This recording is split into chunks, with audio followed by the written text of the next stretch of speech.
news coming out about an hour or so ago from Fox 8 News in Cleveland that Deshaun Watson's facing another grand jury investigation. Brooks Cabina, who covers the Texans, in on the scoop. He's got the scoop. He talked to Tony Busby, who confirmed that one of the women that have alleged Deshaun Watson of sexual allegations that was a part of the criminal case in Harris County has filed one in Brazoria County. Tony Busby has confirmed that with Brooks Cabina. Apparently, this was heard yesterday or the day before by the Brazoria County grand jury, and Tony Busby telling Brooks Cabina that they expect a decision later this afternoon or tomorrow. And all I can think about, Joel, is, like, again, sports only, because I think you have to separate the two thoughts. He's not the Texans' problem anymore. He's not Houston's problem anymore. You read my mind, sir. That's exactly what I was thinking. I'm like, you know what? That conversation you and I had the back and forth the other day where I said I think they could have gotten more and maybe they should have gotten more. No, right about now, I'm thinking they got everything they possibly could, and it's such a good feeling to know that we don't have to worry about that anymore, and that's a Cleveland problem. I completely agree with you.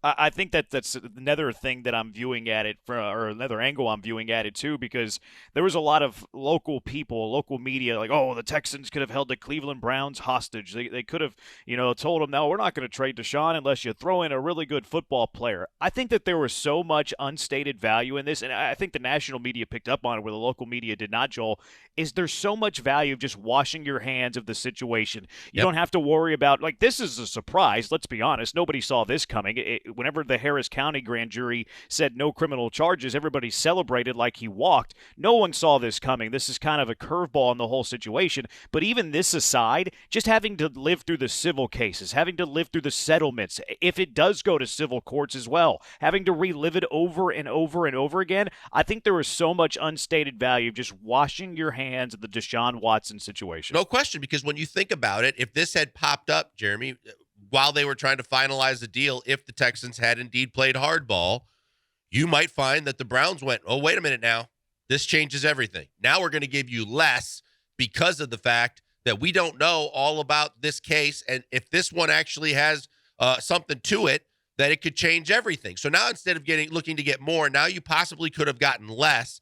And then, like you said, you erase the headache that was the black cloud over your franchise and any mention of it in the media or otherwise across the country, and you go, you know what? Not my problem anymore, and I couldn't be happier about that. And I think that that's when you completely understand that that's when they're allowed to press the reset button. No matter if Easterby's in the building or not, the big elephant in the room that you kicked in the butt and got completely out was all of this coverage and all of the back and forth and all the things that just never-endingly don't go away. That's why this was such a big deal. That's why I've changed my opinion, because what I will say to you is I think that as much as teams say they do their due diligence, we know the Browns didn't talk to Busby. Mm-hmm. You better believe that as much as Busby said he didn't know who the Texans were when this whole thing started, which is a lie, I would bet at some point he let the cat out of the bag to somebody and said, is it really completely over? Because he obviously is driving the bus from that side, and just because Harris County wasn't hearing it, he had to know that something else might still be coming around the bend.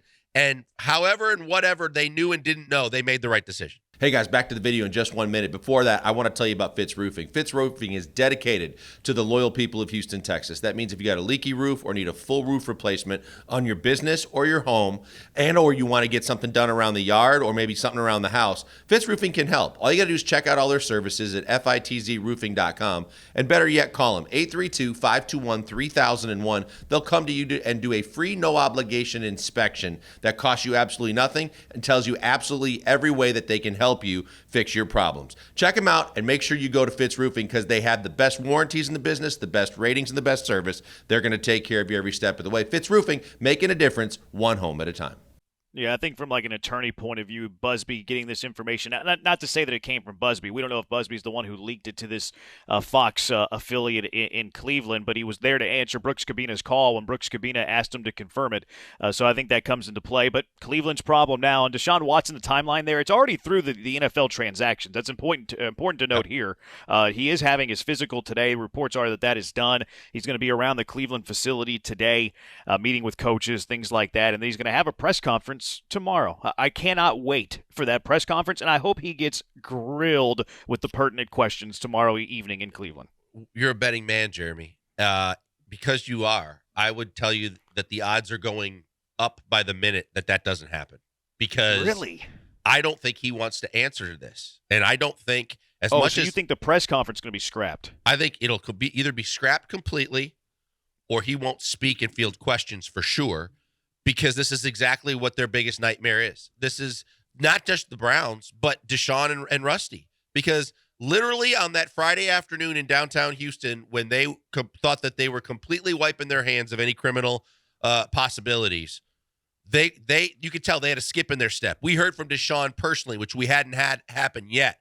And now all of a sudden with this, it's like, here we go again. And I think they are going to run for the hills. I think from the Cleveland perspective, from the franchise's perspective, it is best to just put a pause button on it and say, hey, official press release, we have acquired Deshaun Watson. But I wouldn't put him out there, and I don't think they want to be out there right now until this is settled as well.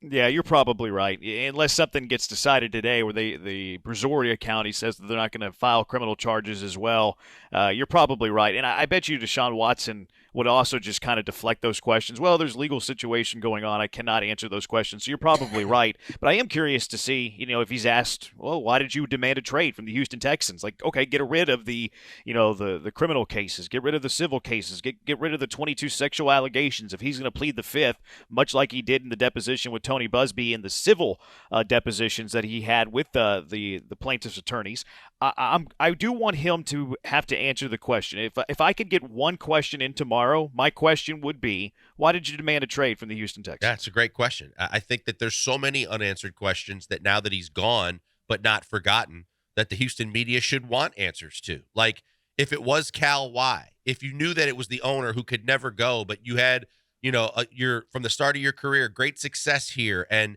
we're beloved here. Why suddenly the change of heart well before any of these cases came to the forefront?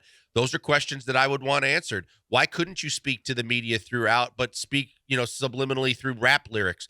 There's a lot that we won't get because the Houston media won't be there, I wouldn't assume, and they're not going to push the envelope now that he's gone. But I would hope that somebody somewhere that is like at Sports Illustrated, some of these major publications that have put out these articles and exposés on what's going on, I would hope that they would be willing enough to ask the tough question.